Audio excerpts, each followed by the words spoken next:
किस्मतपुर गांव में सपना अपनी मां के साथ रहती थी। सपना के पापा नहीं थे और उसकी मां अपाहिज थी, इसलिए सपना छोटे छोटे बच्चों को सिंगिंग सिखाकर घर का खर्चा चलाती थी। लेकिन धीरे धीरे करके बच्चे सपना के पास सिंगिंग सीखने के लिए आना बंद कर देते हैं। ये सब देखकर सपना अपनी माँ से कहती है, माँ, सब कुछ ठीक चल रहा था, पता नहीं बच्चों ने आना क्यों बंद कर दिया अचानक से। अरे तुझे पता नहीं क्या? क्या माँ, कुछ हुआ है क्या? गांव में एक फैलने वाली बीमारी आ गई है जो केवल बच्चों में ही फैलती है, इसलिए कोई भी अपने बच्चों को बाहर निकलने नहीं दे रहा है। अच्छा, इसके बारे में मुझे तो पता ही नहीं था, लेकिन इसके बिना हमारा गुजारा होना मुश्किल हो जाएगा माँ। आपको तो पता ही है, इसी की वजह से हमें 2 वक्त का खाना मिल जाता था, अब तो वो भी मुश्किल हो जाएगा। हाँ बेटी, मैं तेरी परेशानी अच्छी तरह से समझ सकती हूँ। तू अकेले ही पूरा घर संभालती है। पता नहीं गॉड ने एक्सीडेंट में मेरी जान ही क्यों नहीं ली। उस दिन से आज तक मैं तुझ पर बोझ बनी हुई हूँ। नहीं नहीं माँ, प्लीज आप ऐसा मत कहिए। आप कोई काम करें या ना करें, जब मैं आपको देखती हूँ तो उस खुशी के सामने मेरी सभी परेशानियाँ बहुत छोटी लगने लगती हैं मुझे। देखना माँ, एक दिन सब कुछ ठीक हो जाएगा, सब कुछ पहले जैसा हो जाएगा। माँ, मैं सोच रही थी कि पापा की दी हुई एक पतली सी चेन है, उसे बेच दूं, कम से कम कुछ तो पैसे आ जाएंगे। नहीं नहीं, वो तेरे पापा की आखिरी निशानी है, उसको तू अपने पास ही रख। अपनी माँ की ये बात सुनकर सपना को कुछ समझ में नहीं आ रहा था, वो अब क्या करे। सपना उदास होकर वहाँ जाती है जहाँ वो बच्चों को सिंगिंग सिखाती थी। वहाँ पर सपना जाकर रोने लगती है और बोलती है, कुछ दिन पहले मैं यहाँ बच्चों को सिंगिंग सिखाती थी, लगता है मैं कभी भी बच्चों को सिंगिंग नहीं सिखा पाऊंगी, पता नहीं ऐसा क्यों हुआ। तभी सपना को पेड़ की टहनी पर एक लहंगा नजर आता है। अरे, पेड़ पर लहंगा कौन रख कर गया है? मैं अभी पेड़ पर चढ़कर लहंगा लेकर आती हूँ। सपना पेड़ पे चढ़कर लहंगा ले आती है। लहंगा के एक कोने पर सपना नाम लिखा हुआ था। अरे ये क्या, इस लहंगे पर तो मेरा नाम लिखा है, मैंने तो कभी ऐसा लहंगा नहीं बनवाया। फिर ये कहाँ से आया? इतना सुंदर लहंगा बनवाने की मेरी किस्मत कहाँ। लेकिन कोई बात नहीं, जब ये लहंगा मिल ही गया है तो इसको मैं अपने पास ही रखूंगी। इतना कहकर सपना लहंगा अपने साथ लेकर घर चली जाती है। घर जाकर सपना लहंगा पहनकर शीशे के सामने खड़े होकर अपने आप को देखने लगती है। अरे वाह, मैं तो इस लहंगे में बहुत खूबसूरत लग रही हूँ। इतना बोलकर सपना खुशी से उछलने लगती है। तभी लहंगे से बहुत सारे हीरे गिरने लगते हैं। अरे ये क्या, इतने सारे हीरे? इतना कहकर सपना उन हीरो को उठाती है और अपनी माँ के पास जाती है। सपना, तुम्हें इतने सारे हीरे कहाँ से मिले? पता नहीं माँ, ये लहंगा मुझे पेड़ की टहनी पर मिला और इसको मैंने पहन लिया। इस लहंगे में मैं बहुत खूबसूरत लग रही थी, तभी मैं नाचने लगी। तभी मैंने देखा जमीन पर काफी सारे हीरे पड़े हुए हैं। मुझे कुछ समझ में नहीं आ रहा है, ये सब कैसे हुआ। चल अच्छा, ये सभी जौहरी के पास ले जा कि ये हीरे असली हैं या नकली। अगर असली हुए तो जौहरी को बेचकर बहुत सारे पैसे ले आना। सपना सभी हीरो को लेकर जौहरी के पास जाकर काफी सारे पैसे घर लेकर आ जाती है। गॉड का लाख लाख शुक्र है कि गॉड ने हमारे इतने बुरे समय में मदद की। माँ, जब से मुझे ये लहंगा मिला है तब से हमारे बुरे दिन अच्छे दिनों में बदलते जा रहे हैं। माँ, मुझे लगता है ये लहंगा जादुई है। इस तरह से सपना सब कुछ समझ जाती है कि ये सारा कमाल जादुई लहंगे का है। धीरे धीरे सपना की सभी मुश्किलें दूर हो जाती हैं। तभी एक दिन सुनामिका सपना के घर आती है। तभी सुनामिका सपना के घर के अंदर जाकर महंगी महंगी चीजें देखकर चौंक जाती है। अरे सपना, जब मैं पहली बार आई थी तो ये सब कुछ नहीं था, अब बहुत बदला बदला लग रहा है। और तो और तेरे घर में महंगे महंगे सामान देख रही हूँ। मैं तुझे कुछ बताऊंगी, लेकिन इसके बारे में और किसी को भी मत बताना। हाँ हाँ बोल, किसी को नहीं बताऊंगी। मेरे पास एक लहंगा है जिसे पहनकर मैं गोल गोल चक्कर लगाती हूँ तो मेरे आसपास काफी सारे हीरे पड़े होते हैं। अच्छा, सच? मैं तुझे भी जादुई लहंगे का जादू दिखाऊं? तो यहीं रुक, मैं अभी जादुई लहंगा पहनकर आती हूँ। इतना कहते ही सपना अपने कमरे में जाती है और जादुई लहंगा पहनकर बाहर आती है। तभी सपना गोल गोल घूमने लगती है और उसके आसपास काफी हीरे बिखरे होते हैं। ये सब देखकर सुनामिका हैरान रह जाती है। सच में ये तो जादुई लहंगा है, तेरी तो लॉटरी ही निकल गई। तुझसे ज्यादा खुश नसीब इस दुनिया में कोई नहीं होगा। हाँ वो तो है, लेकिन मैं जादुई लहंगे का इस्तेमाल ज्यादा नहीं करती हूँ। मैं इसका उतना ही इस्तेमाल करती हूँ जितनी मुझे इसकी जरूरत होती है। सपना, तेरे पास ये जादुई लहंगा है, क्या तू मेरी थोड़ी मदद कर सकती है? सुनामिका इतना कहती है और सपना के सामने हाथ जोड़ लेती है। तभी सपना को अपनी फ्रेंड पर तरस आ जाता है और वो उन हीरो को सुनामिका को दे देती है। सुनामिका हीरो को लेकर अपने घर चली जाती है और अपनी सास को दे देती है। अरे सुनामिका, तुझे इतने सारे हीरे कहाँ से मिले? सुनामिका जादुई लहंगे के बारे में सब कुछ अपनी सास को बता देती है। सारी बात सुनकर सुनामिका की सास पूनम उस पर गुस्सा करने लगती है और बोलती है, तू कितनी बेवकूफ है, तू केवल हीरो को लेकर आई है। तुझे पूरे का पूरा लहंगा लेकर आना चाहिए था, लेकिन भला तू ऐसा क्यों करेगी? तू बेवकूफ जो ठहरी। माँ, तो आपने मुझे पहचानने में गलती कर दी। मैं सपना के कमरे से बाहर हीरो को लेकर निकलते वक्त सपना का लहंगा भी चुपचाप रख लिया। अच्छा, तो जल्दी से वो लहंगा मुझे दे, मैं उसे पहनकर गोल गोल घूमती हूँ। उसके बाद सुनामिका उस लहंगे को अपनी सास पूनम को दे देती है। पूनम तभी उसे पहनकर घूमने लगती है। तभी उसका दम घुटने लगता है और पूनम की सांस हमेशा के लिए रुक जाती है। तभी सुनामिका उस लहंगे को लेकर सपना के पास रोती हुई जाती है और सपना को सब कुछ बता देती है। ना चाहते हुए भी सपना सुनामिका को माफ कर देती है और सुनामिका अपनी सास पूनम को हमेशा के लिए खो बैठती है। उसके पास अपने किए पर पछतावे के अलावा और कुछ नहीं था और सपना अपनी माँ के साथ हंसी खुशी जीवन व्यतीत कर रही थी। एक बार की बात है, एक घने जंगल में एक बहुत सुंदर बगीचा था जिसके अंदर सुंदर सुंदर फूल लगे थे। लेकिन उस बगीचे की ये खास बात थी कि उस बगीचे के अंदर एक फूल परी रहा करती थी जो बहुत समय से उस बगीचे में रहा करती थी और किसी को भी ये मालूम ही नहीं था कि एक फूल परी और उसके 7 बच्चे इस बगीचे में रहा करते हैं। फूल परी अपने 7 बच्चों के साथ उस समय खेला करती थी जब उस बगीचे में कोई भी नहीं हुआ करता था। जब भी किसी की भी आहट होती तो वो अपने सभी बच्चों के साथ फूल बन जाती थी और किसी को भी पता भी नहीं चलता था कि इस बगीचे में कोई फूल परी और उसके 7 बच्चे भी हैं। ऐसे ही एक दिन फूल परी की सबसे छोटी बेटी गुलाबी फूल परी कहती है, मम्मी मम्मी, मुझे इस तरह से फूल बनकर रहना बिल्कुल भी पसंद नहीं। मुझे भी छोटे छोटे बच्चों की तरह खेलना है, कूदना है। जब इस बगीचे में छोटे छोटे प्यारे प्यारे बच्चे आते हैं तो आप हमें उन बच्चों के सामने जाने ही नहीं देती। हमें उन छोटे छोटे प्यारे प्यारे बच्चों के साथ खेलना है, आप हमें उन बच्चों के साथ खेलने ही नहीं देती हैं। क्यों मम्मी? हाँ हाँ मम्मी, गुलाबी फूल परी बिल्कुल ठीक कह रही है। हमें बिल्कुल भी इस तरह फूल बनकर रहना पसंद नहीं है। हमें भी बाहर की दुनिया देखना है। मम्मी, हम एक परी हैं, फिर भी आप हमें आसमान में उड़ने क्यों नहीं देती मम्मी? इस तरह से एक एक करके सभी परियां अपनी माँ से शिकायत करती हैं। ये देखकर फूल परी काफी परेशान हो जाती है और वो अपनी बेटियों को काला सच बताना नहीं चाहती थी, लेकिन मजबूरन अपनी बेटियों को जादूगर अनामिका का काला सच बताना पड़ता है। मेरी प्यारी बेटियों, मेरी मजबूरी है। अगर जादूगर अनामिका को ये पता चल गया कि मैं तुम्हारे साथ इस बगीचे में रह रही हूँ तो बहुत बड़ा अनर्थ हो जाएगा। उस जादूगरनी ने तुम्हारे पिता को भी मार दिया। अब वो हमारे पीछे हाथ धोकर पड़ी है, हमें मारकर इस दुनिया पे और परीलोक पर राज करना चाहती है। इसलिए मैंने सभी की नजरों से यहाँ छुपा कर रखा है मेरी प्यारी बच्चियों। ठीक है मम्मी, हमें नहीं पता था कि दुष्ट जादूगरनी हमारे पीछे पड़ी है। मम्मी, आज हमें नहीं लगता और भी कोई इस बगीचे में आने वाला है। क्या हम सातों बहनें एक साथ खेल सकती हैं? हाँ हाँ बेटी, आज के दिन इस बगीचे में कोई नहीं आता, तुम सब खेलने जा सकती हो। और हाँ, समय रहते ही अपने अपने फूल पर आ जाना। चलो अब जाओ, तब तक मैं तुम सभी के लिए खाने का बंदोबस्त करती हूँ। इस तरह से फूल परी की सभी बेटियां बगीचे में खेलने चली जाती हैं और फूल परी उनके लिए खाने का बंदोबस्त करती है।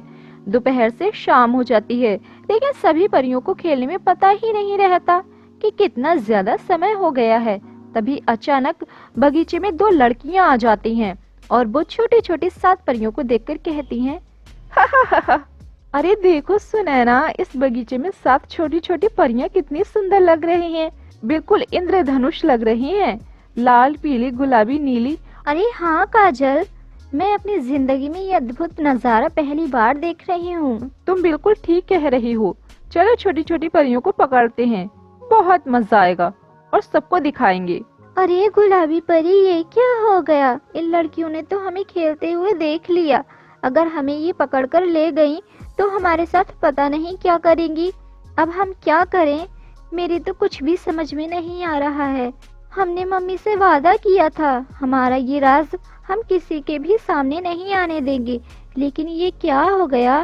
पीली परी, तुम चिंता मत करो, हम उनके हाथ नहीं आएंगे और इन पर कोई भी विश्वास नहीं करेगा कि इस बगीचे में छोटी छोटी 7 परियां भी हैं। जैसा मैं कहती हूँ वैसा करो। सातों बहनें एक दूसरे का हाथ पकड़ती हैं। सुनैना और काजल उनको पकड़ना चाहती थी, लेकिन परियां उनके हाथ नहीं आती और वो इतना थक जाती हैं कि दोनों चक्कर खाकर जमीन पर गिर जाती हैं। और इसी का फायदा उठाकर सातों बहनें वहां से जाकर अपने अपने फूल पर जाकर फूल बन जाती हैं। जब दोनों को होश आता है तो परियां उनको कहीं नजर नहीं आती और वो अपने घर वापस चली जाती हैं। ऐसे ही समय बीतता जाता है। तभी एक दिन फूल परी के पास एक मैसेज आता है, जिसे पढ़कर वो घबरा जाती है। नहीं नहीं, ऐसा नहीं हो सकता। अनामिका जादूगरनी इसी गांव में है। ऐसा कैसे हो सकता है? अगर उसे पता चल गया कि मेरी बेटियां और मैं इसी गांव में हूँ तो अनर्थ हो जाएगा। मुझे जल्द से जल्द परी लोग जाकर रानी परी से मिलना होगा और मुझे अपनी शक्तियां बढ़ानी होंगी। तभी मैं उस जादूगरनी का सामना कर पाऊंगी, वरना नहीं। मुझे पृथ्वी और परी लोग दोनों को बचाना होगा। लेकिन मेरी बेटियां, मैं इनको परी लोग नहीं ले जा सकती हूँ और इन्हें यहाँ पर अकेला भी नहीं छोड़ सकती हूँ। क्या करूँ कुछ समझ में नहीं आ रहा है। अरे हाँ, आइडिया, यही ठीक रहेगा। तभी फूल परी को एक बहुत अच्छा आइडिया आता है। फूल परी अपनी शक्तियों से अपने फूल पर एक जादुई घर बना देती है और अपनी सातों बेटियों को उस घर के अंदर बंद कर देती है और अपनी बेटियों से कहती है, मेरी प्यारी बेटियों, मैं तुम्हें यहाँ पर अकेला छोड़ना नहीं चाहती थी, लेकिन मेरी मजबूरी है। जादूगर अनामिका इस गांव में आ चुकी है। मुझे परी लोग जाना है। लेकिन मेरी प्यारी बच्चियों, मैंने खाने का पूरा बंदोबस्त इस घर में कर दिया है, लेकिन तुम इस दरवाजे से बाहर नहीं निकलना। जब मैं आऊँ तभी दरवाजा खोलना, ठीक है? वरना नहीं। ये तो ठीक है मम्मी, हम इस घर से बाहर नहीं निकलेंगे। जब आप आएंगी तभी हम दरवाजे को खोलेंगे। लेकिन हमें कैसे पता चलेगा कि दरवाजे पर आप ही हैं? अगर जादूगर अनामिका आ गई तो? जब मैं दरवाजे पर आऊंगी तो 2 बार दरवाजा खटखटाऊंगी और अपनी आवाज में सातों बेटियों के नाम लूंगी और उसके बाद मैं जो तुम्हें लोरी गा के सुनाती हूँ वो ही लोरी गा के सुनाऊंगी और उसी समय समझ जाना दरवाजे पर तुम्हारी फूल परी माँ है। समझ गए बच्चों? फूल परी अपनी बेटियों को समझाकर उस घर में बंद करके वहाँ से उड़ जाती है। ऐसे ही कुछ दिन बीत जाते हैं। तभी एक दिन सुनैना और काजल 7 परियों के बारे में बात कर रही थी। तभी उनकी दोस्त सुनैना और काजल से कहती हैं, अरे तुम दोनों ने कोई सपना देखा होगा। 7 छोटी छोटी परियां बगीचे में, हमने तो आज तक नहीं देखा। ये झूठी कहानियां किसी और को सुनाना, हमें नहीं। क्यों दोस्तों? छोटी छोटी 7 परियां। सुनैना और काजल अपने दोस्तों से परियों के बारे में बात कर रही थी। तभी वहाँ पर जादूगरनी अनामिका उनकी बातें सुन रही थी। उनकी बातें सुनकर उसके कान खड़े हो जाते हैं कि बगीचे में 7 छोटी छोटी परियां। तभी जादूगरनी अनामिका सुनैना और काजल के पास जाती है। देखो लड़कियां, मुझसे झूठ बोलने की कोशिश मत करना, नहीं तो अपनी शक्तियों से तुम्हें खरगोश भी बना सकती हूँ। इसलिए मुझे सच सच बताना, तुमने इस गांव में कौन से बगीचे में छोटी छोटी 7 परियां देखी हैं? मुझे वहां पर लेकर चलो। सुनैना और काजल जादूगर अनामिका की ये बात सुनकर बहुत डर जाती हैं और दोनों जादूगरनी अनामिका को उस बगीचे में लेकर पहुंच जाती हैं। जादूगरनी अनामिका सभी फूलों को छोड़कर 7 फूलों को देखकर समझ जाती है कि फूल परी अपने 7 बच्चों के साथ इसी बगीचे में रह रही है और वो ये देखकर बहुत खुश होती है। बेचारी फूल परी, मुझसे कितना बचना चाहा। मुझसे डरकर उसने अपना घर बार छोड़ दिया और परी लोक का इतना सुंदर बगीचा। लेकिन बेचारी क्या कर सकती है, आखिर मौत का डर होता ही ऐसा है। यहाँ फूल परी नहीं है, लेकिन 7 बच्चे तो यहाँ पर हैं जो मुझे चाहिए। अगर वो सब मिल गयी तो कितना ज्यादा मजा आएगा। ज्यादा तो नहीं, लेकिन मैं पृथ्वी की सबसे ज्यादा शक्तिशाली जादूगरनी तो बन ही जाऊंगी। मुझे फूल परी से पहले उसके 7 बच्चों को हासिल करना होगा, वरना वो आ गई तो मैं उन 7 बच्चों को कभी भी लेकर नहीं जा सकती। ऐसे ही सोचकर जादूगरनी 7 फूलों पर अपनी नजर दौड़ाती है। तभी उसकी नजर बड़े फूल पर पड़ती है जिसके ऊपर घर बना हुआ था। तभी जादूगरनी समझ जाती है फूल परी अपने 7 बच्चों को इसी घर में बंद करके गई है। तभी जादूगरनी अनामिका घर खटखटाती है और कहती है, बच्चों बच्चों देखो, तुम्हारी माँ आई है, दरवाजा खोलो। देखो तुम्हारी माँ कितने समय से तुमसे दूर थी। मम्मी मम्मी आ गई, मम्मी मम्मी आ गई, मैं जाकर दरवाजा खोलती हूँ। अरे अरे बहन, तुम क्या करने जा रही हो? माँ ने क्या कहा था कि दरवाजा किसी के लिए भी मत खोलना। वैसे भी मुझे ये आवाज माँ की नहीं लगती, ये आवाज बहुत डरावनी है। ये तो आवाज जरूर जादूगरनी अनामिका की है। इसके लिए हमें दरवाजा नहीं खोलना, वरना ये हमें अपने साथ ले जाएगी। दुष्ट जादूगरनी, तूने हमें समझ क्या रखा है? हम तेरे लिए दरवाजा नहीं खोलेंगे। तूने क्या हमें पागल समझ रखा है? लगता है ये बच्चे बहुत चालाक हैं। ये दरवाजा ऐसे नहीं खोलेंगे।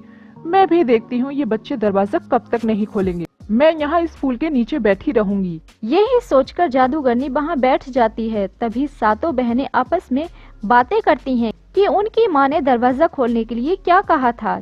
ये सभी बातें जादूगरनी अनामिका सुन लेती है और वो समझ जाती है कि उसको दरवाजा किस तरह से खुलवाना है। तभी जादूगरनी अपनी शक्तियों से एक एक करके 7 बहनों के नाम लेती है फूल परी की आवाज में। तभी 7 बहनों को लगता है कि दरवाजे पर उनकी माँ है। तभी वो दरवाजा खोल देती हैं। तभी दुष्ट जादूगरनी फूल परी के घर के अंदर चली जाती है। अनामिका को अपने सामने देखकर 7 बहनें चौंक जाती हैं। तभी दुष्ट जादूगरनी सभी 7 परियों को अपने साथ लेकर चली जाती है और एक पिंजरे में सभी को बंद कर देती है अपनी गुफा के अंदर। दुष्ट जादूगरनी, तूने हमारी माँ से पंगा लेकर अच्छा नहीं किया। वो तुझे छोड़ेंगी नहीं और अपने बच्चों को कुछ नहीं होने देंगी और तेरा सर्वनाश होगा। ख्याल अच्छा है, ख्याल बहुत अच्छा है, लेकिन ऐसा कुछ नहीं होगा। अगर मैं तुम्हें नहीं मारूंगी, तुम तो वैसे ही मर जाओगी। इसलिए तुम्हारी माँ को मेरे पास जल्द से जल्द आना ही होगा, क्योंकि तुम्हारी माँ तुम्हें ऐसा नहीं देख सकती है और उसके बाद वही होगा जो मैं चाहूंगी। अनामिका जादूगरनी बहुत ही दुष्ट जादूगरनी थी। 7 बहनों को वो एक गिलास पानी भी नहीं देती, जिसकी वजह से वो सभी मुरझा रही थीं। उनका गला सूख रहा था। वो बेचारी सभी बहनें मुरझा रही थीं। तभी फूल परी परीलोक से अपने घर में आती है तो वो अपने 7 बच्चों को वहां नहीं देखती, जिसकी वजह से उसके पैरों तले से जमीन खिसक जाती है और कहती है, अरे दुष्ट जादूगरनी मेरे सभी बच्चों को अपने साथ ले गई। मेरे बच्चे कहाँ होंगे? मुझे मेरे बच्चों के पास जाना है। मैं अपने बच्चों को कुछ भी नहीं होने दूंगी। तभी फूल परी अपने 7 बच्चों को देखने के लिए वहां से उड़ जाती है। फूल परी को अपने बच्चों को ढूंढने के लिए बहुत मेहनत लगती है, लेकिन वो अपने बच्चों को ढूंढ लेती है और जादूगरनी अनामिका की गुफा में पहुंच जाती है और देखती है कि उसके 7 बच्चे अलग एक पिंजरे में कैद हैं। पूरी तरह से वो मुरझा रहे थे। ये देखकर फूल परी को बहुत गुस्सा आ जाता है और जादूगरनी अनामिका के सामने खड़ी हो जाती है।